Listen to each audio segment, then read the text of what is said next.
রাজ্যের মুখ্যমন্ত্রী মমতা ব্যানার্জির বাড়ির বাজার করে দেন কলকাতা পুলিশের এক ডিসিপি পদমর্যাদার আধিকারিক। তার ছবি সামনে এনে এমনই বিস্ফোরক মন্তব্য করেছেন এক বিরোধী নেতা। তিনি সরাসরি বলছেন যে ওই ডিসিপি পদমর্যাদার আধিকারিক নাকি মুখ্যমন্ত্রীর বাড়ির বাজার করেন। কত বড় অভিযোগ ভাবুন একবার। সম্প্রতি পূর্ব মেদিনীপুরের দীঘায় মহিলা পুলিশ কর্মীদের একটা রাজ্য স্তরের সম্মেলন অনুষ্ঠিত হয়। সেই সম্মেলনে কলকাতা পুলিশের ডেপুটি কমিশনার পদমর্যাদার আধিকারিক তথা মুখ্যমন্ত্রীর আস্থাভাজন হিসেবে পরিচিত শান্তনু সিংহ বিশ্বাসকে ভাষণ দিতে দেখা যায়। শুধু তিনি নন, তার সঙ্গে বিজিতাশ্ব রাউত নামে এক ইন্সপেক্টর এবং রুহুল আমিন আলী শাহ নামে এক সাব ইন্সপেক্টরও মঞ্চে উঠে মুখ্যমন্ত্রী এবং শাসক দল তৃণমূলকে প্রশংসায় ভরিয়ে দেন। আর সেই ভিডিও ক্লিপ দেখিয়ে সাংবাদিক সম্মেলনে বিস্ফোরক মন্তব্য করেছেন রাজ্যের বিরোধী দলনেতা শুভেন্দু অধিকারী। তিনি বলেন, ডেপুটি কমিশনার শান্তনু সিংহ বিশ্বাস মমতা ব্যানার্জির বাড়িতে আলু, মূলো, মাছ বাজার করে দেন। কি বলেছেন বিরোধী দলনেতা শুভেন্দু অধিকারী, আসুন শুনি। প্রথম যেটাকে দেখলেন, একটা ডাকাত বেটাকে এনআরআই সার্টিফিকেট দিয়ে ডাক্তারি করেছে, মমতার বাড়িতে বাজার করে, সাব ইন্সপেক্টর থেকে এসিপি করেছে। ওর নাম শান্তনু সিনহা বিশ্বাস। মমতার বাড়িতে সকালবেলা মাছটা, আলুটা, মূলাটা বাজার করে দেয়। শুভেন্দু আরো বলেন, সরকার অনুমোদিত পুলিশ ওয়েলফেয়ার অ্যাসোসিয়েশনের মিটিং একজন সাব ইন্সপেক্টর, এক ইন্সপেক্টর এবং একজন উচ্চপদস্থ আধিকারিক, তারা শুধু রাজ্যের পুলিশ মন্ত্রী তথা মুখ্যমন্ত্রীর প্রশংসা করেছেন তা নয়, তারা আগামী নির্বাচনে মমতা ব্যানার্জিকে চতুর্থবারের জন্য মুখ্যমন্ত্রী হিসেবে দেখতে চান। এই বক্তব্যের মধ্যে দিয়ে তাদের দায়বদ্ধতা এবং পুলিশ হিসেবে তার সমস্ত মর্যাদা নষ্ট করে ভারতে একটা নজির সৃষ্টি করেছেন। কি বলেছেন এই বিষয়ে শুভেন্দু অধিকারী, শুনব। সরকার অনুমোদিত পুলিশ ওয়েলফেয়ার অ্যাসোসিয়েশনের মিটিংয়ে একজন সাব ইন্সপেক্টর, একজন ইন্সপেক্টর এবং একজন এসিপি, তিনজনের বক্তৃতা আপনাদের কাছে শোনাচ্ছি। তারা শুধু পুলিশ মন্ত্রী, মুখ্যমন্ত্রীর প্রশংসা করেছেন তা নয়, তারা আগামী নির্বাচনে মমতা বন্দ্যোপাধ্যায়কে মুখ্যমন্ত্রী হিসেবে চতুর্থবার এই বাংলায় দেখতে চান। এই বক্তব্য দেওয়ার মধ্য দিয়ে তাদের নিরপেক্ষতা, দায়বদ্ধতা এবং শৃঙ্খলা পরায়ণ একটি গভর্নমেন্ট অর্গানাইজ, তারা যে একটা প্রতিষ্ঠান, পুলিশ প্রতিষ্ঠান, তার সমস্ত মর্যাদা নষ্ট করে তারা একটা নজির সৃষ্টি করলেন ভারতবর্ষে, স্বাধীনোত্তর ভারতবর্ষে, যেটা কোথাও হয়নি। যে ভাষণ দিয়েছেন শুভেন্দু মঙ্গলবার, তার ভিডিও সাংবাদিক বৈঠক ডেকে দেখিয়েছেন। ডেপুটি কমিশনার শান্তনু সিংহ বিশ্বাসের ভাষণের অংশবিশেষ তিনি দেখান, যেখানে শান্তনু সিংহ বিশ্বাসকে রাজ্যের আসন্ন নির্বাচন এবং শাসক দলের প্রশংসা করতে শোনা যাচ্ছে। সেই সঙ্গে জয় বাংলাও বলছেন। আসুন সেই বক্তব্যটা এবার আপনাদের শোনাই, দেখুন। সামনে ইলেকশন আসছে, অনেকে অনেক কথা বলবে, ডিএর নাম নিয়ে অনেক কথা চলছে, আপনারা শুনে রাখুন। আমরা পশ্চিমবঙ্গ পুলিশ 2 মাসের মাইনে পাই। সেন্ট্রাল হারে ডিএ আমারও দাবি আছে, আপনারও দাবি আছে, প্রত্যেকেরও দাবি আছে। কিন্তু পাশাপাশি একদিক দেখলে হবে না, আর একটা দিক দেখতে হবে। সেন্ট্রাল হারে ডিএ যারা চাইছে তাদেরকে বলো, সেন্ট্রাল আর যে জিনিসগুলো দিচ্ছে সেগুলো কি তোমরা নেবে? এফিডেভিট দিয়ে বলো আর সুপ্রিম কোর্টে যে আমরা ওই দাবিগুলো মেনে নেব।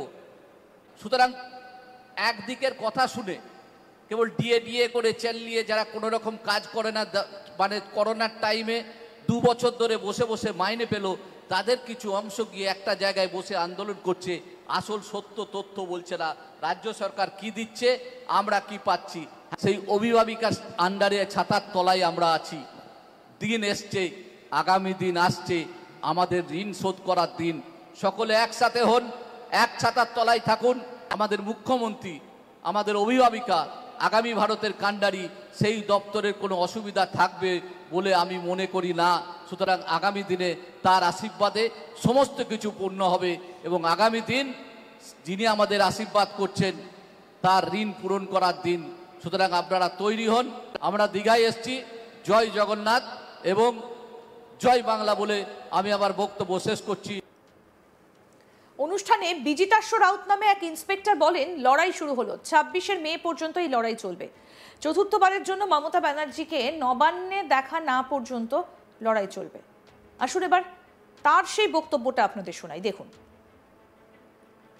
ওয়েলফেয়ার কমিটির লোকগুলো বাজে, ওয়েলফেয়ার কমিটির লোকগুলো পার্টি করছে, ওয়েলফেয়ার কমিটির লোকগুলো রাজনীতি করছে, শান্তনুবাবুর নেতৃত্বে ওয়েলফেয়ার কমিটি রাজনীতি করছে, টিএমসির হয়ে কাজ করছে, সরকারের হয়ে কাজ করছে। অতএব তিনি ঘোষণা করলেন, কি ঘোষণা করলেন? খুব অল্প দিনের মধ্যে তিনি নাকি ভবানী ভবনের স্টেট ওয়েলফেয়ার কমিটির অফিসে তালা দেবেন। তো তার বাড়ির সামনে এসে মিটিং করে ওয়েলফেয়ার কমিটি বলে গেল, ওয়েলফেয়ার কমিটির অফিস বন্ধ করার ক্ষমতা আপনার নেই নেই নেই। দীঘাতে তার বাড়ির উপর দিয়ে কাঁথি দিয়ে এসে জবাবটা উত্তরটা দিয়ে গেলাম। লড়াই কিন্তু শুরু হলো।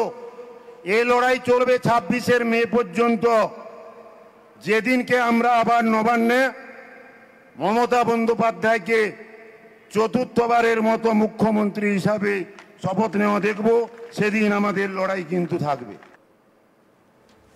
রাজ্যের মুখ্যমন্ত্রী মমতা ব্যানার্জির বাড়ির বাজার করে দেন কলকাতা পুলিশের এক ডিসিপি, পদমর্যাদার আধিকারিক। তার ছবি সামনে এনে বিস্ফোরক মন্তব্য করেছেন এক বিরোধী নেতা। তিনি সরাসরি বলেছেন যে ওই ডিসিপি পদমর্যাদার আধিকারিক নাকি মুখ্যমন্ত্রীর বাড়ির বাজার করেন। কত বড় অভিযোগ একবার ভাবুন। সম্প্রতি পূর্ব মেদিনীপুরের দীঘার মহিলা পুলিশ কর্মীদের একটা রাজ্য স্তরের সম্মেলন অনুষ্ঠিত হয়, আর সেই সম্মেলনে কলকাতা পুলিশের ডেপুটি কমিশনার পদমর্যাদার আধিকারিক তথা মুখ্যমন্ত্রীর আস্থাভাজন হিসেবে পরিচিত শান্তনু সিংহ বিশ্বাসকে ভাষণ দিতে দেখা যায়। শুধু তিনি নন, তার সঙ্গে বিজিতাশ্ব রাউত নামেও এক ইন্সপেক্টর এবং রুহুল আমিন আলী শাহ নামে এক সাব ইন্সপেক্টরও মঞ্চে উঠে মুখ্যমন্ত্রী এবং শাসক দল তৃণমূলকে প্রশংসায় ভরিয়ে দেন। আর সেই ভিডিও ক্লিপ দেখিয়ে সাংবাদিক সম্মেলনে বিস্ফোরক মন্তব্য করেছেন রাজ্যের বিরোধী দলনেতা শুভেন্দু অধিকারী। তিনি বলেন, ডেপুটি কমিশনার শান্তনু সিংহ বিশ্বাস মমতা ব্যানার্জির বাড়িতে আলু, মূলো, মাছ বাজার করে দেন। কি বলেছেন শুভেন্দু অধিকারী, শুনুন।